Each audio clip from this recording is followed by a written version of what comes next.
तुम्हाला मला लाईफ ॲडवाईसबद्दल मला कुठली लाईफ ॲडवाईस द्यायची, कारण की माझं वय 20 आहे. कामधंद्याला राग, बिझनेस केला पाहिजे का जॉब? बिझनेस भांडवल असेल तर बिझनेस कर. बिझनेस. भांडवल असेल तर बिझनेस. ओके, पहिल्यांदा मला एक्सपिरियन्स घेऊन करायला पाहिजे ना. आता कुठला बिझनेस तुम्हाला वाटतं करायला पाहिजे जर माझ्याकडे भांडवल आलं तर? स्टार्टअप दुनियाभरात स्टार्टअप आहे. गव्हर्नमेंटचा सपोर्ट पण आहे. बरोबर ना? हो. तुम्ही कुठला बिझनेस केला का काका? नोकरी केली 40 वर्ष. नोकरी केली? कुठली नोकरी? मॅनेजर होतो मी कंपनीत. अच्छा, म्हणजे मोठ्या कंपनीत. अच्छा, तुम्ही त्या मॅनेजमेंटमधून काय शिकला तुमच्या अनुभवात? लोकांना नोकऱ्या लावल्या. लोकांना नोकरीवर ठेवायचं, नोकरी नाही करायची. हां नोकऱ्या केल्या की मी स्वतः केली. हां 40 माणसं माझ्या हाताखाली होते हां. महाराष्ट्रावर. अच्छा, त्या मॅनेजमेंटमधून तुम्हाला काय मला असं ॲडवाईस द्यायची असली तर? म्हणजे तुला ॲडवाईस देतो की MSME आता स्टार्टअपला गव्हर्नमेंटकडनं प्रोत्साहन आहे. स्टार्टअप का नाही चालू करावं? बरोबर ना? बरोबर आहे काका. तुमचं वय काय आहे काका आता? 59. काकाचं वय बघा गाईज 59 आहे. आता काकाला विचारू, काका तुम्ही जर 20 वर्षाचे असताना तुमच्याकडे भांडवल असतं तर तुम्ही कुठला बिझनेस स्टार्ट केला असता? मी हां दारूचा. दारूचा. दारूचा बिझनेस का? दारूचा. दारू कंपनीचा मॅनेजर होतो ना. तुम्ही दारू कंपनीत मॅनेजर होता? अच्छा, तर त्या दारूच्या बिझनेसमध्ये तुम्हाला काय कळलं? काय केवढा GS आहे, केवढा विकायची, हां, किती प्रॉफिट आहे सगळं. एक दारूवाला किती कमवत असेल हो काका दिवसाला? किती जवळपास 20 ते 22% त्याला मार्जिन आहे. अरे बापरे.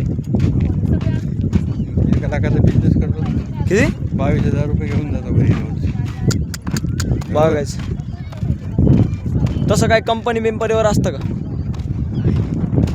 शासन ह्या कंपनीच्या एवढ्या विकल्या, त्या कंपनीच्या एवढ्या विकल्या, तसं काय नाही आहे? एका कंपनीत राहून पगार देणार ना कंपनी. हां हां. त्याच्याकडनं तेवढं सेल करून घेणार, तेव्हा कंपनी ठेवणार ना. नाही तर मग घरी जावं बाबा. बरोबर ना? इव्हेंट टेक तुम्ही त्याला द्याल, तुम्ही ते तुम्हाला देते. कसं आहे?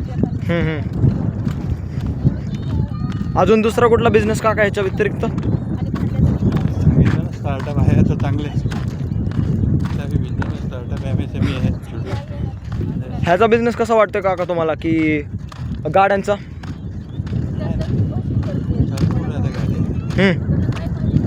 सेकंड हँड गाड्या ना. Second hand, first hand. आजकाल पेट्रोलची मारामारी कुठे. बरोबर ना? काय सुरू आहे? अच्छा, सगळ्यात जास्त कुठली स्किल तुम्हाला इम्पॉर्टंट वाटतं आता? कम्युनिकेशन, पर्सनॅलिटी डेव्हलपमेंटबद्दल? सगळं डिपेंड त्याच्यावर. कशी डेव्हलप करायची कम्युनिकेशन स्किल? कशी डेव्हलप करायची डिपेंड करत तुमच्यावर, तुमच्या स्वभावावर, तुमचं जे आहे बॉडी लँग्वेज. बरोबर आहे. 4 लोकांना घेऊन काम करायचं. काम स्वतः नाही करायचं. 4 लोकांकडून काम करून हां हां हां. आय थिंक मला वाटतं ही सगळ्यात मोठी स्किल आहे की लोकांना मॅनेज करायचं. लोकांना मॅनेज. तेच पॉलिटिशियन करतात, दुसरं काय करतं? 10 टाईपचे 10 लोक असतात, त्यांना मॅनेज करून त्यांच्याकडून काम करून घेणे. That is the more important thing. अच्छा, ही मोठी स्किल आहे. स्वतः काम करणं ही मोठी स्किल नाही ना. कोणाला कसं बाटलं उतरवायचं? नाही. मग कोणाकडनं कसं काम करून घ्यायचे, कसे टार्गेट पूर्ण करून घ्यायचे. बरोबर ना? बरोबर आहे. असं तुम्ही किती जरी घासले तरी काय होणार नाही तुमच्याकडनं. स्वतः झेजले तरी त्याला काय अर्थ आहे का? तुमची पूर्ण लाईफ जाणार त्यात. अच्छा, तुम्ही कुठं फिरला असताल ना? महाराष्ट्र, गोवा, दमण. त्यामधल्या सगळ्यात बेस्ट गोष्टी काय झाल्या तुमच्यासमोर? Best experience?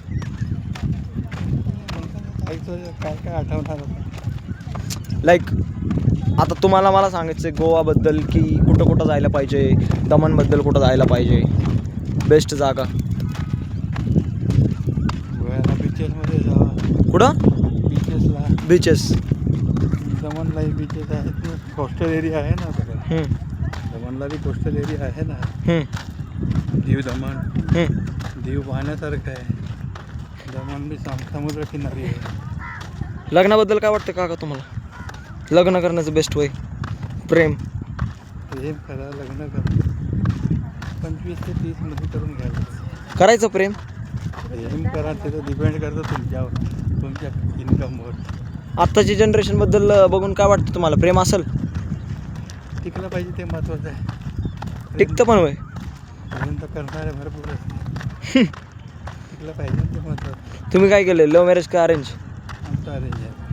तुम्ही काल नाही केलं मग लव्ह मॅरेज? काय करता लोक तेव्हा तेव्हा बुबाटा व्हायचा त्या काळामध्ये. लंबे आणि पोरगी पळवली पळवले. असं म्हणायचं ना समाजात. आता नाही ते गोष्टी. सर्रास चालू आहे की नाही? बराबर आहे. चल आणि काय बाकी?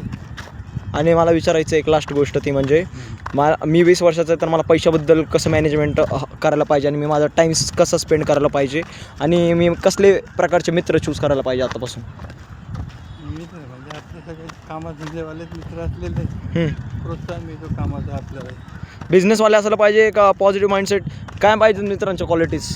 पॉझिटिव्ह माइंडसेट तर हवाच हवा. बिझनेसवाला असो, सर्व्हिसवाला असो, माइंडसेट जर पॉझिटिव्ह असेल त्याचा रिझल्ट पण पॉझिटिव्ह येणार ना सराउंडिंगमध्ये. बरोबर ना? आणि टाईमबद्दल काय बोलायचं काका तुम्हाला आता? Time and tide wait for no man ना. वेळ काय कोणासाठी थांबत नाही. त्या वेळेत आपले ऑपॉर्च्युनिटी इनकेस करणं हे महत्त्वाचं आहे. वेळ निघून गेल्यावर हात म्हणून काय अर्थ आहे का त्याला? बरोबर ना? बरोबर आहे. धन्यवाद काका, थँक्यू. भेटून लय चांगलं वाटलं. नाव काय काका तुमचं? सुनील पाटील. धन्यवाद. काका is going. I am just approaching.